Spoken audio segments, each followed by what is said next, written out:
Spiritual Testament Omega revealed to Sister Maria Benedetta of the Holy Cross, a Colombian nun of the Franciscan Sisters of the Holy Cross, in an appearance of Benedict XVI, on February 2, 2023, the Feast of the Presentation. During the celebration of the Feast of the Presentation on February 2, 2023, Sister Benedetta had a vision while taking part in the offertory of a Mass celebrated in her monastery by a priest who was not in communion with Pope Francis. In this vision, Pope Benedict XVI revealed important details about the state of the Vatican, confirming many suspicions already circulating. This message, given in writing, offers a unique and precious testimony that will be preserved for history. Benedict XVI explains the inner situation of the Church and reveals a hidden reality of great importance. Vision. On February 2, 2023, during the Feast of the Presentation, I was attending Holy Mass, and during the offertory, something extraordinary happened. While the priest was censing the bread and wine, he suddenly disappeared from my sight, and in his place I saw Pope Benedict XVI. He was wearing white and gold vestments and censed the altar with great solemnity. Then he turned to cense the assembly, and that is when I could finally see him clearly, because until then I had only seen his back. Pope Benedict was celebrating the traditional Mass. His vestments were shining white, and on his chest he wore an emerald pectoral cross. On the chasuble there were silver-embroidered lilies woven with the Sacred Hearts of Jesus, Joseph and Mary in bright gold. I was surprised to see him so radiant, completely different from how I'd seen him in an earlier dream the day of his funeral. Then he looked like a pope, but without glory, an old man. Yet in this vision he looked completely different, full of glory, renewed, strong. Everything about him shone, not just his clothes, but his skin lit from within. His calm face looked young and at the same time mature. He gave himself to the rite with great concentration, and then during the canon I heard his voice pronounce perfectly the words in Latin, according to the extraordinary rite of the Tridentine Mass. The chapel filled with incense with a sweet smell of myrrh. There was a feeling of holiness in the air, a sense of God's wonder that seemed to wrap everyone present. When Pope Benedict lifted the consecrated host, the body of the Lord, I saw a great cloud of incense rise toward heaven. In a corner of the altar, an angel appeared, richly dressed. It was then that I heard Genswein give orders from Francis to the nuns, telling them to keep giving the medicine, making sure everything looked natural, without raising suspicion or asking questions, with the promise that they would be well rewarded. Pope Benedict speaks. I pretended not to feel anything, but the situation became unbearable. Every meal and every medicine they gave me filled me with fear and torment. I lived afraid that they were being poisoned, and this made me avoid eating, making my already fragile health worse. I had no choice but to bless the medicines, always suspecting they were being tampered with. My imprisonment, which had lasted almost 10 years, seemed to be coming to an end. God was impatient. I felt called. Even if I wanted to speak, I could not. I knew no one would believe me, and anything I said would be twisted. There was no one I could trust. It was a stressful and oppressive situation, but God came to rescue me. He enlightened me, allowing me to communicate through codes, parables, and above all, through books. I hoped at least someone would catch the hidden meaning behind my words. On my 95th birthday, Francis came to visit me. He brought a bottle of wine and milk cake and asked to be alone with me. I never expected the level of cynicism and evil I felt in him at that moment. His hatred toward me, the Church, and especially toward the Mother of God was immense. I have always considered myself a peaceful and diplomatic person, but in that moment I felt helpless. I could do nothing but suffer in silence, plunged into deep loneliness. I felt my suffering reflected the abandoned Christ in his moment of need. I understood that this stage of my life was part of my purification, tied to the great responsibility of my office as Vicar of Christ. Much was entrusted to me, and soon I would have to give an account to God for my stewardship, not only as a Christian, but as leader of the whole Church. What a great responsibility rested on my shoulders. This awareness increased my suffering, making each moment more painful. In confession, with his usual flattering manner and a false mask of brotherhood, Bergoglio, or rather Francis, spoke to me with a mocking, cold and cynical tone. He told me he loved having the church in his hands, that he would destroy it completely and bury the Eucharist forever. His sharp and scornful words echoed in my mind, "I will erase your God from the face of the earth." He told me with a mischievous smile that he had many allies willing to help him, both inside and outside the church. "The Curia is at my feet," he continued, "and the College of Cardinals are faithful dogs. You know it well. You cannot deny it. They all obey." And once again he smiled, this time colder, saying to me, "I brought them all here for you. Take it as a favor from me. I'm not as bad as they say." His look terrified me. Having him in front of me was like looking at Satan himself.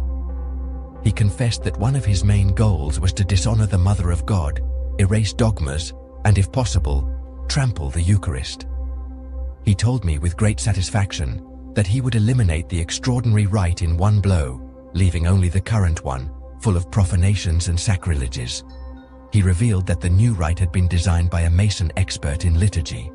And with a mocking smile he told me he felt pleasure when, during his trip to Tepeyac, he openly insulted the Queen of Heaven. He was speaking about Mexico. He also boasted about staging the supposed consecration of Russia and the world to the Immaculate Heart of Mary that he himself had orchestrated. Then, leaning closer to me, he asked ironically, "Do you want to know whom I invoked before the beloved image of Our Lady of Fatima?" I said it was not necessary, but he insisted knowing the answer would hurt me. "I invoked the King of Darkness. Do you understand?" I fell silent, paralyzed. Finally, he added cynically, "There are the files on Pope John Paul III and the great John Paul II about whom several failed attempts were made until they were silenced. In the end, an affordable throat surgery solved everything. Finally, there is me, and I can assure you there are many ways to kill." Sister Benedetta. His gaze was a look toward infinity, the gaze of Benedict XVI. I could not believe what I was hearing. I felt great pain in my heart and deep indignation, but I stayed there, sitting on the edge of the bed in total silence, as if I were the Pope's secretary while I kept writing. Inside me, I repeated, "How horrible, my God! How evil!" Then the Holy Father looked at me and said, "Be strong and keep writing. I still have much to say. All this is already part of history. Right, daughter?" I answered, "I am listening, Holy Father." And he continued, Benedict XVI. As Pope, I always wore the white cassock, hoping the world would understand that I had never truly resigned and that I was under pressure to make hard decisions for the good of the Church. In the few communications I managed to send, I used veiled language so as not to attract the attention of my enemies, who watched me constantly. I had to be very careful. My enemies were many and used microphones everywhere. Now I enjoy great peace, because God is just and His times are perfect. These are times when many deceive by posing as the truth, but there is only one truth, Christ, and we must always remain faithful to Him, even at the cost of our lives, as happened to me. On December 8, 2022, with confidence and goodwill, I told my secretary that I had written several letters, among them my last encyclical, Mary Co-Redemptrix, Mediatrix and Advocate. I did this encouraged by the great St. John Paul II, a fervent defender of Mary Co-Redemptrix. When I told the secretary where these letters were, he reacted with surprise. "Letters?" he said with a forced smile, thanking me for my trust. I explained that they were confidential letters addressed to the central government, to the Vatican Curia, to the Congregation for the Doctrine of the Faith and the Liturgy, to the College of Cardinals, to Cardinals Gerhard Ludwig Müller, Raymond Leo Burke, Zen and Robert Serra, as well as to the priestly fraternity of St. Pius X and St. Paul. I had also written a letter to priests and seminarians, urging them to be exemplary, to pray intensely, to cultivate chastity and intimate communion with Christ. Only by conforming to His heart will the priestly ministry be fruitful. I reminded them not to yield to the temptations of power and ambition, and I warned them not to give communion in the hand, inviting them to make reparation, as Our Lady asked. I also wrote letters to institutes of consecrated life, to journalists, and to my dear theologian friend, Giulio Colombi. Finally, I wrote an open letter to the people of God. I recommended to Georg that these letters be made public 3 days after my death, and he promised he would do it. On my path of imitating Christ, who had Judas Iscariot at his side to the end, perfidious and traitor, I too had my Judas. Georg, a man whose good I sought to the last moment, showing him affection, trust and patience, hoping for his conversion. However, I knew that the worst betrayal and the greatest of murders would come from him. Sure of the imminent betrayal by my secretary, I wisely decided to give a copy of my letters to my dear friend Giulio Colombi. During his last visit, granted miraculously thanks to the intervention of Genswein himself after many prayers. I discreetly explained to Giulio the seriousness of the situation and asked him to make the documents public after my death, which I already knew was near. I also asked him to send copies to each member of the College of Cardinals so they could make the necessary decisions and call a legitimate conclave after my death. About this act of trust placed in my secretary, unfortunately, he betrayed my trust by secretly telling everything to Francis.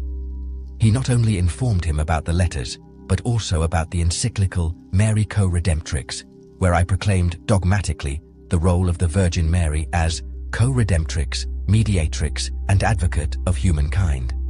And I clearly heard, thanks to the volume of his phone, Francis give the order to destroy any compromising document. I heard him say, "It's better not to leave anything that could be compromising," to which my secretary replied coldly, "I will do it." What they did not know, however, is that I had taken precautions and entrusted copies of everything to Giulio Colombi. Knowing Georg Genswein's betrayal, I wanted to give him one last chance to redeem himself before God, giving him the encyclical I had written with great sacrifice and dedication. This letter, completed by my hand on March 25, 2022, was the fruit of 3 years of intense prayer, sleepless nights and requests for light from the Holy Spirit. In the text, I solemnly proclaimed the Marian dogma of the Most Holy Virgin Mary as co-redemptrix, mediatrix, and advocate. This new dogma fully reflected the spiritual motherhood of Mary, a role that Christ himself had given her on the cross, entrusting all humanity to her. Her 3 main missions as co-redemptrix, mediatrix, and advocate contain the gift that allows her to exercise her role as spiritual mother for all peoples of all times. I recommended this document to Georg, hoping he could mend his ways, but despite this, he decided to betray my trust again. The encyclical I wrote solemnly proclaimed, "The Most Holy Virgin Mary is our Mother in the order of grace, co-redemptrix, mediatrix, and advocate, whose motherhood is universal, reaching all peoples and all races since the creation of the world, from the redemption accomplished by her Son, Jesus Christ. Today, more than ever, the intercession of the Mother of God is urgently needed in the face of the unprecedented crisis of faith, family, society, and peace that marks the human condition today. I am convinced that this papal definition of the spiritual motherhood of the Most Holy Virgin Mary will be an extraordinary remedy for the current global crisis that threatens humanity. I signed it with the title, Benedictus Papa XV, Shepherd of Shepherds, aware that this was my last act as Supreme Pontiff. It was the sign that my journey was about to end, and from that moment I understood my personal countdown had begun. I felt like the Omega, the end of an important cycle in the Church, aware that a new stage would be marked by even harsher religious persecution. It was an act of deep faith in Mary, who represented the key to face the spiritual and social crisis spreading through the world. That last morning, the weight of the suffering I was experiencing was more oppressive than ever. Sleepless nights, full of anguish and prayer, seemed endless. I was immersed in the knowledge that the Church was going through an unprecedented crisis, a crisis that moved me deeply, but I also knew that God would have the final word. Despite everything, my heart was tormented by Francis' confession that consumed me inside. I was forced to remain silent because of the sacramental secret, and this made the feeling of isolation and helplessness worse. While praying the Rosary, I felt the presence of the Mary Co-Redemptrix, my faithful companion in that inner exile. She, who had accompanied her son to the foot of the cross, was now my strength in those moments of agony. Praying the rosary gave me a kind of peace and comfort, although I knew that soon the moment of my departure would come. That morning, Genswein entered my room thinking I was asleep, maybe thinking he had been tricking me all this time. But that was not so. I was fully awake, immersed in prayer, waiting with patience and faith for God's will, knowing that everything would be revealed in time. Georg approached me and said, "Holiness, can't you sleep? I have to give you this medicine." I, now aware of the moment that was coming, looked him straight in the eyes, but he immediately looked away. His gaze was cold as a corpse. I gathered my courage and said to him, "Georg, have you ever thought about my death?" He answered nervously, "No, no, Your Holiness." Then I said, "You should do this and examine your conscience often. It is healthy for the soul. Life is short, and one day you will have to give an account to God." He looked at me amazed and realized I had sensed his betrayal. Despite my physical weakness, I had to tell him the truth I had kept hidden too long in the silence of my suffering. He answered, "Why these words, Holiness?" With a voice broken by pain and tiredness, I replied, "What you have to do, do it now, but remember you will answer to God." The silence between us was icy. Then, without hesitation, he gave me the injection, whispering in my ear, "It is time to finish this farce." But despite his wish, I was ready, I was at peace. In that moment I prayed in silence, and knowing my hour had come, I said, with a last breath of life, "I forgive you all from my heart." Then I turned my heart to God, and my last words were, "Lord, I love you, you know me and you know I love you." I fell asleep like a baby in the arms of the Heavenly Mother. Throughout my painful pontificate, both in the 8 years of active ministry and in almost 10 years of contemplative activity, I have been the target of harsh criticism and humiliation. Every stage of my life seemed to be subject to relentless and merciless public scorn. However, of all the humiliations I suffered, the one that hurt me most happened in Berlin, when my own brothers in the faith, German bishops and cardinals, refused to greet me. This rejection by my compatriots, the members of the Church, was a deep blow, a bitter betrayal that I still feel in my heart today. However, one of the greatest humiliations did not occur during my active pontificate, but on the day of my funeral. Those who tormented me in life, my executioners, showed their presence in a silent but painful way, so that even at the moment of my eternal rest, I could sense the shadow of their hostility. When on April 19, 2005, I accepted the Petrine ministry, I gave myself completely to God's will. Even in that moment of uncertainty, words of deep faith rang in my mind. "Lord, why do you ask this of me? And what do you ask of me?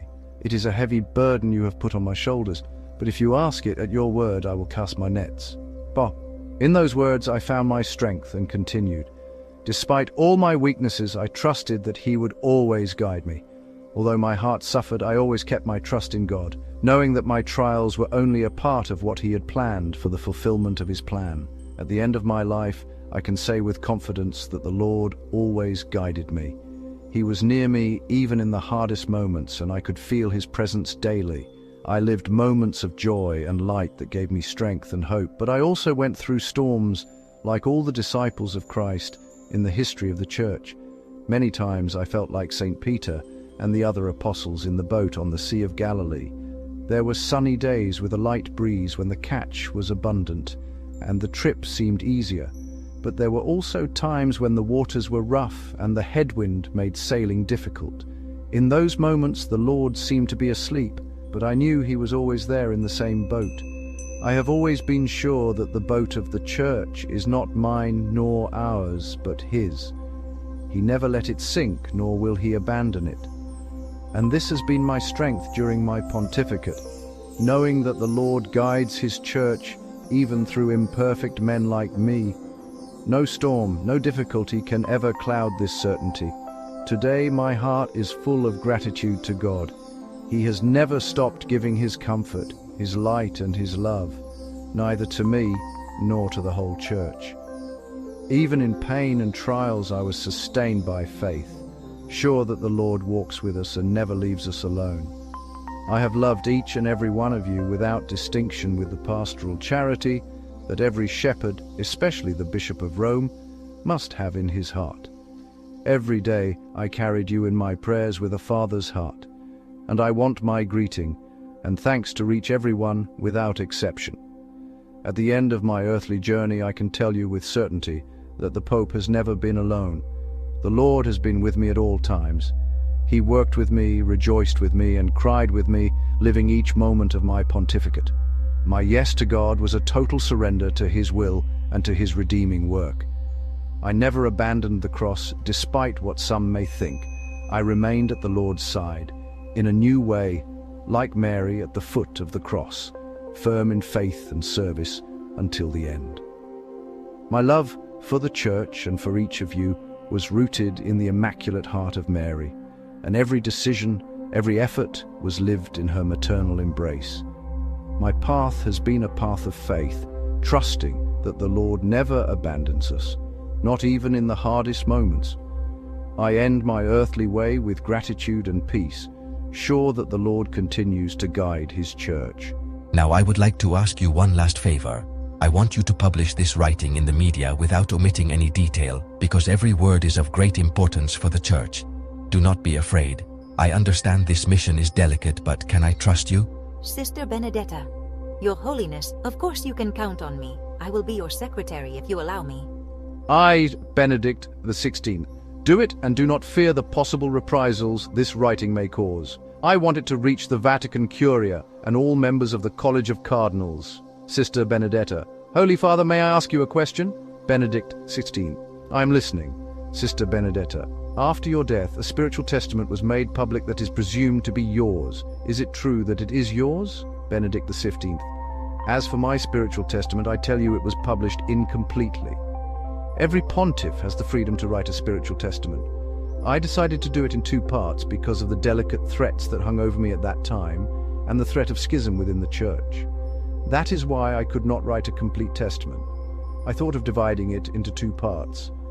The part made public I called Alpha, while the second part I called Omega. This second part was burned along with the letters and the encyclical I had written. The part I have just dictated to you is of great importance and must be brought to light. This mission requires your courage. My secretary took advantage of me once more, even in the book he published, where many of his confessions were adapted. It is only a distraction, and does not say what it really should say. But now that is irrelevant, because my true will is more than a simple document. It is what I have just dictated to you, and I leave it to you who have been the Lord's secretary, and now also mine. Before concluding, I would like to send a message of faith to all religious communities.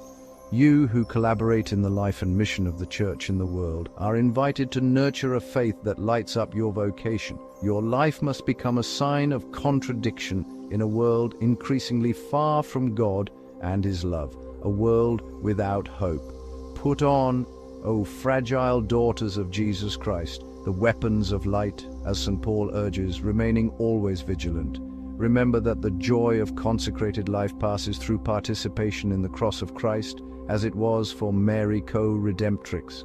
On this feast of the presentation, I desire that in you the good news be lived, witnessed and proclaimed, shining as a word of truth. You are the lightning rods of the Church.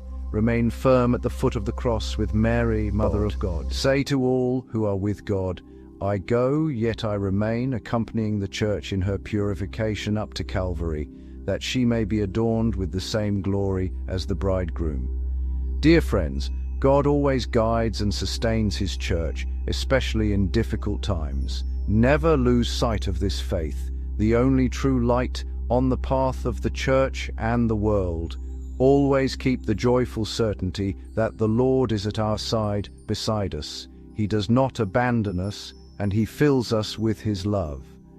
I invoke the constant protection of Mary co-redemptrix and of the apostles Saints Peter and Paul over the whole Church. I affectionately impart the apostolic blessing, Pater et Filius et Spiritus Sanctus.